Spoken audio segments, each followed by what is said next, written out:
ایک عالم دین تھے آیت اللہ نخوتکی، ہمارے ایک بہت کم نظیر عرفا میں سے گزرے ہیں، ان کے شاگرد 8 سال تقریباً ان کے شاگرد رہے۔ آیت اللہ بروجردی کے ہاں جب مجلس ہوتی تھی تو وہ پڑھنے آتے تھے مجلس، تو بہت ان کا جو خطاب تھا وہ سنا جاتا تھا، تو بچے بوڑھے جوان مرد عورت سب بڑے شوق سے سنتے تھے ان کا خطاب۔ اب آیت اللہ بروجردی تو خود مرض تقلید تھے، وہ عالم تھے، لیکن وہ بھی ان کا خطاب بڑے شوق سے سنتے تھے۔ تو ایک مرتبہ جب مجلس ختم ہوئی تو وہ آیت اللہ بروجردی انہیں ایک طرف لے گئے اور کہا کہ میں ایک راز آپ سے جاننا چاہتا ہوں، کیا وجہ ہے آپ کے ممبر جانے میں اور کیا اس میں تاثیر ہے کہ مجھ جیسا مرض تقلید جو علی الاطلاق مرض تقلید تھے، اس وقت ان کے زمانے میں کوئی اور ان کے پیرل مرض تقلید نہیں تھا، سے لے کر ایک عام انسان تک سب آپ کا خطاب بڑے شوق سے سنتے ہیں اور استفادہ کرتے ہیں، کیا وجہ ہے؟ تو انہوں نے کہا کہ لطف خدا ہے، اللہ سبحانہ وتعالیٰ کی عنایت ہے۔ کہا یہ میں جانتا ہوں لطف خدا ہے، لیکن لطف خدا کیوں ہے یہ جاننا چاہتا ہوں۔ انہوں نے کہا مرض تقلید ہے، آپ اصرار کر رہے ہیں، تو میں اس لیے آپ سے اب اس بات کو بتا رہا ہوں کہ میں سامرہ گیا ہوا تھا زیارت پر۔ جب سامرہ میں گیا تو آج سے تقریباً یہ 60 سال پہلے کی بات ہے۔ آج بھی ایسے ہی ہوتا ہے کہ سامرہ کے حرم کے دروازے بند ہو جاتے ہیں شام کے وقت، زمانے میں بھی ایسے ہی تھا۔ تو کہہ رہے کہ میں حرم میں تھا، اب حرم بند ہونے کا وقت آ گیا، تو میں نے حرم کے خدام سے بہت زیادہ ریکویسٹ کی کہ حرم تو بند کر کے چلے جائیں گے آپ، مجھے اگر اجازت دیں بس میں اندر بیٹھا رہوں رات بھر۔ تو انہوں نے بہرحال اجازت دے دی مجھے۔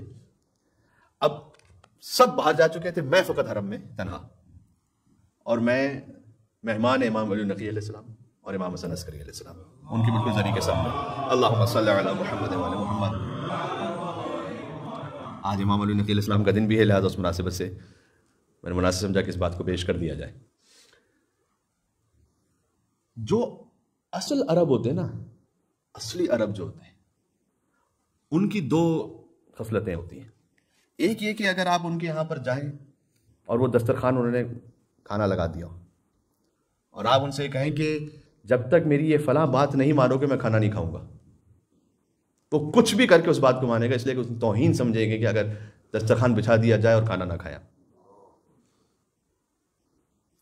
دوسرا یہ کہ اگر آپ کسی کے باپ کے ہاں چلے جائیں اور اس سے التماس کریں کہ آپ اپنے بیٹے سے کہیں کہ یہ میری بات پوری کر دے، تو جو اصلی عرب ہے وہ کبھی بھی اس بات کو رد نہیں کرے گا کہ یہ میرے باپ کے گھر چلا گیا۔ وہ کہتے ہیں کہ میں بیٹھا ہوا تھا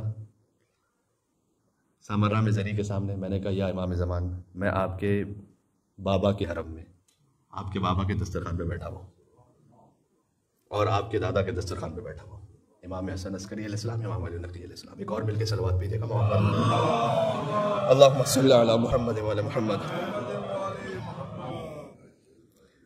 میں نے کہا کہ مولا اب میں آپ کے بابا کے دسترخوان پر ہوں، میں یہ تو نہیں کہہ سکتا کہ آپ نہیں عطا کریں گے تو میں نہیں لوں گا، یہ تو بے ادبی ہو جائے گی آپ کی بارگاہ میں، تو لیکن بس میں آپ کے بابا کے وسیلے سے میں آپ سے التجا کر رہا ہوں کہ میں آپ ہی کو چاہتا ہوں، خود میں کوئی دنیا کی حاجت نہیں مانگ رہا، میں آپ کو چاہتا ہوں خود کہ آپ مجھے مل جائیں۔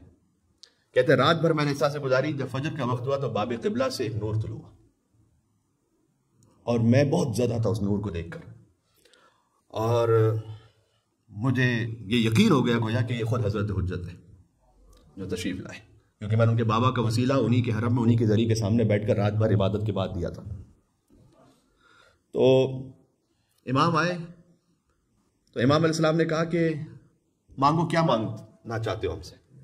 تو میں نے کہا مولا آپ کی سلامتی اور عافیت چاہتا ہوں۔ امام مسکرائے اور فرمایا کہ کچھ اور بھی مانگو۔ کہا آپ سے آپ کی سلامتی اور عافیت چاہتا ہوں۔ کہا اچھا کچھ اور بھی مانگو۔ کہا آپ سے آپ کی سلامتی اور عافیت چاہتا ہوں۔ 3 مرتبہ ایسا ہوا۔ امام مسکرائے، فرمایا کہ